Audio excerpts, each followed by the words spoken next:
Hi, I'm Lindley Briggs. Welcome to my home and studio.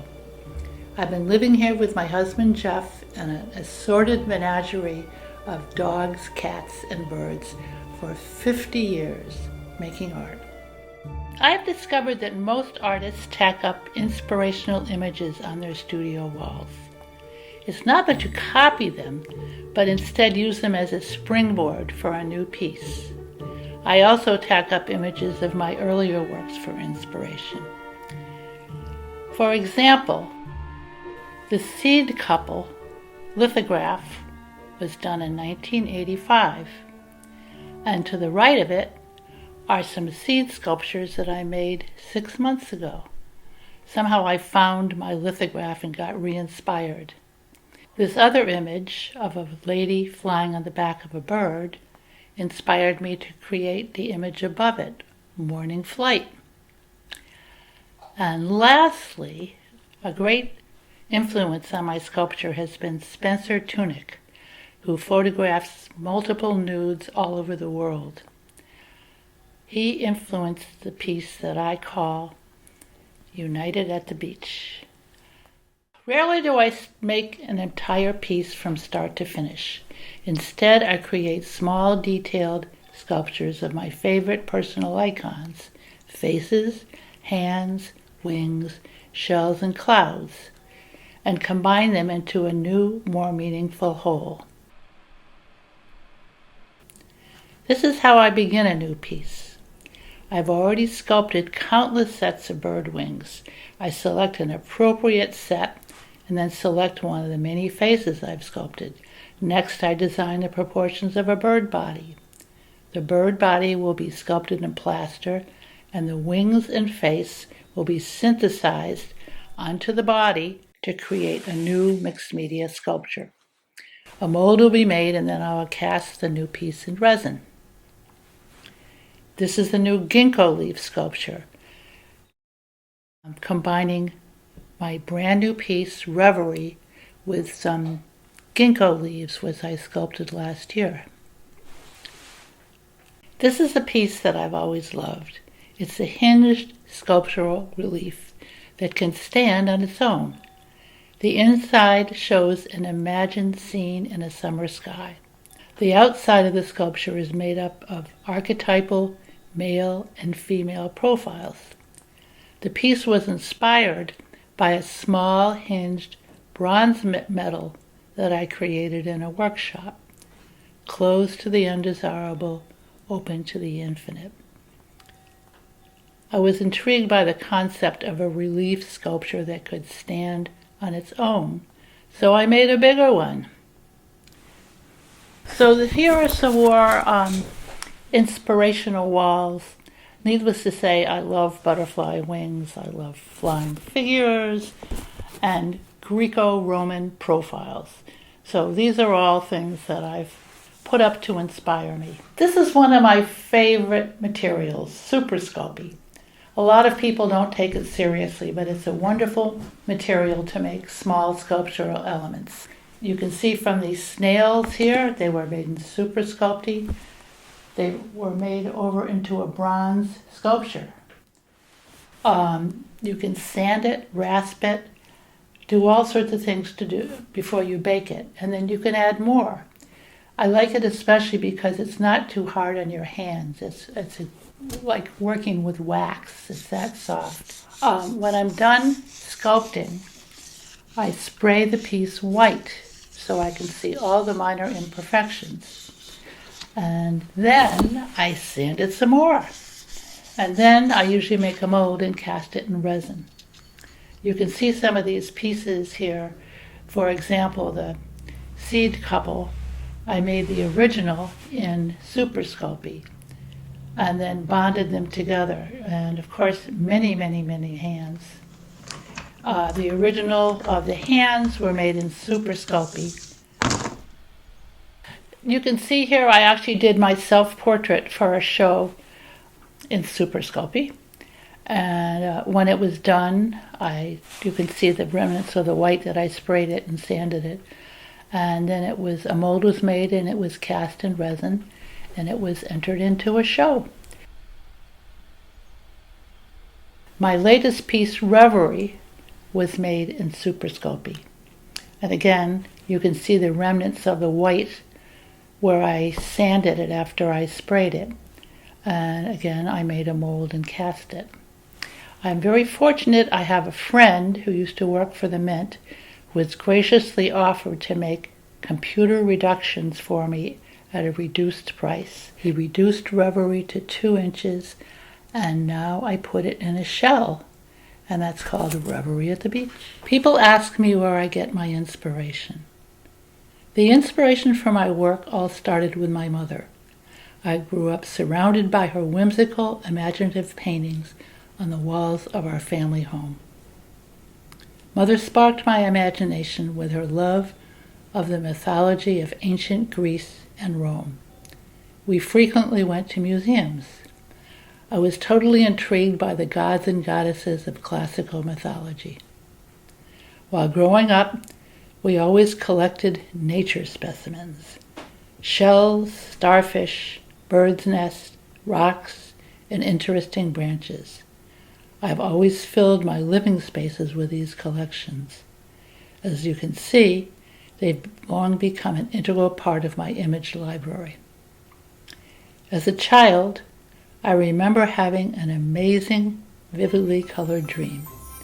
In that dream, my bedroom was filled with fanciful winged creatures wafting through the air. The scene was not at all scary or menacing, but marvelously enchanting. It has remained etched in my memory. It seems my work has always been an attempt to recreate the wonder, color, and fantasy of that dream. Surfaces are always important to me in my sculpture, perhaps the most important thing. My surfaces are rounded, smooth, and endlessly sanded. I am more interested in positive volumes rather than negative spaces. I sculpt under lots of light in my bench, since it is so important to me the way light hits my rounded volumes. I'd like to show you some of my medals, my art medallions. The first medal is called Hidden Watchers. Notice the tiny sets of eyes peeking through at the viewer through the waves. The second medal is In the Clouds. There's a face looking evocatively down to earth, I would imagine, from the clouds. This piece was featured at the International Art Medal Convention in Japan. The next piece is called Catnap, and this piece was inspired by my very spoiled cat, Fleur. Enigma is the next piece. It is a face and a snail shell. I've combined two of my favorite images, spirals and faces, into what I hope is a greater evocative whole. Sleeping is the next piece. In 2009, I joined FIDM, the International Art Medal Exhibition. They have a convention every 2 years in another major city of the world. This medal I'm particularly proud of. It was commissioned by the American Medallic Society to be given away at the International Convention in Ottawa to all the delegates and the U.S. attendees who went to the conference. And at this point, there is now a copy of it in the British Museum. I chose to portray one of Georgia O'Keeffe's iconic flowers. You can see this, and this little brochure was included showing the flower, and it was presented in a velvet bag. These are some of the wall sculptures I made probably 20 years ago, and they were what inspired me to make smaller handheld medallions. The first piece is called Souls in Flight.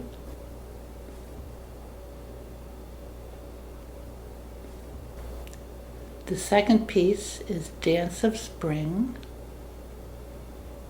Then we have United at the Beach.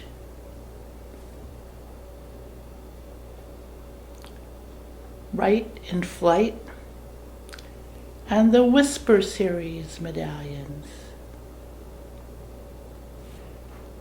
The next piece is called The Guardian. The Guardian was my showpiece in 2019. It's a one-of-a-kind mixed media sculpture depicting a mythological man. He is sporting a harem of ladies on his helmet and has a bird lady perched on his shoulder. The man himself was sculpted from a live model in clay. A rubber mold was made and I pressed epoxy clay into it. The other elements, the shell helmet, harem of ladies, and bird ladies, were all created separately afterwards out of mixed media and added to create the finished piece. The next piece is called Conversation in the Waves. The piece is made of cast aluminum, the water, and the shell figures in bronze. It depicts a sea god and goddess conversing in the waves while wearing their nautilus shell chapeaus. It was exhibited at Art Miami in 2010. The next piece is called Rites of Spring. I worked on it throughout most of last winter. It shows a spring vignette of a mythological man conversing with a flock of bird ladies perched on the branches of a tree. Loved working on it. It gave me hope that spring was indeed coming. This piece is called Winged Migration. It's sculpted of epoxy clay and resin casts on a 1/4-inch sheet of aluminum. It was my showpiece around 10 years ago and was featured in 4 gallery shows. It expresses my feelings about the cycle of life and friends and families and mentors who have migrated into the great beyond. I view it as a hopeful fantasy scene. Next we have Cynthia Sea Serpent. She is one of my series of mythological female personages, a wafting winged lady. The Olympian couple is next.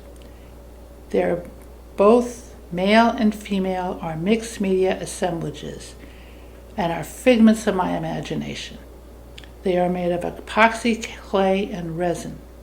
She is wearing her maple seed helmet while he is sporting a neck piece of lovely ladies. What is going on between them, you may wonder? This is called The Bird Whisperer. She was juried into the National Sculpture Society's annual awards exhibit in 2020. She again is part of my mythical female personage series. She's a mixed media piece made primarily of aqua resin. This piece is called Nereid. It depicts the shell goddess's head surrounded by water, gazing up at a flock of flying men. This piece is called Spring Reverie. As a child, I grew up with countless maple seeds in my backyard. As an adult, I still have countless maple seeds every summer in my backyard. They have worked their way into my artwork for years. Here they are again in their full glory. Spring Reverie. Here we have Signs of Spring. It is a mixed media sculptural assemblage using some of my favorite sculptural elements. Bird ladies sporting their winged helmets, branches, and a nest filled with eggs with human faces. I call them eggheads. I had fun making this over a log called winter, waiting for spring. This piece is called Sirena the Mermaid. I've always adored mermaids and their legends. Sirena is a Spanish name for mermaid. This sculpture graced the front yard of the Mast Cove Gallery in Kennebunk, Maine for years, where 2 casts of her were sold to private collectors. Sirena was a paid commission, sculpted in plaster in the mid-1980s. A rubber mold was made and then she was cast in fiberglass resin. Approximately 8 casts were made. The mermaid here in our yard is the only remaining cast, and the mold is far too old to make another cast. This is called Monarch Lady Alighting in Hands. The piece is made of fiberglass resin and cast marble. The wafting lady, wearing a monarch winged headdress, is alighting in a colossal pair of hands. This is part of an ongoing series using hands to symbolize nurturing and support. This piece is called Head in the Clouds. This is a mixed media sculpture made from fiberglass resin, epoxy clay, cast marble, and aluminum. The pensive man has his head in the clouds. A lady is tripping through the clouds, surrounded by lightning bolts, and her spirit, Bird Lady. The next piece is Bird in Hand. This is also part of my ongoing Nurturing Hands series. The head is cradling a siren, or what I call a bird lady. Often sirens have been viewed as menacing temptresses. My sirens have always been benign and dreamy, so I refer to them as bird ladies. Have been creating images of birds with female heads for years. Some scholars have referred to sirens as soul birds. They are powerful symbols of feminine power, representing allure, strength, and resilience inherent to the female spirit, and they serve as reminders of the immense power and influence associated with femininity. This last piece is called Celestial Dance. A pair of colossal hands lifting a two-sided medallion of dancers up to the sky.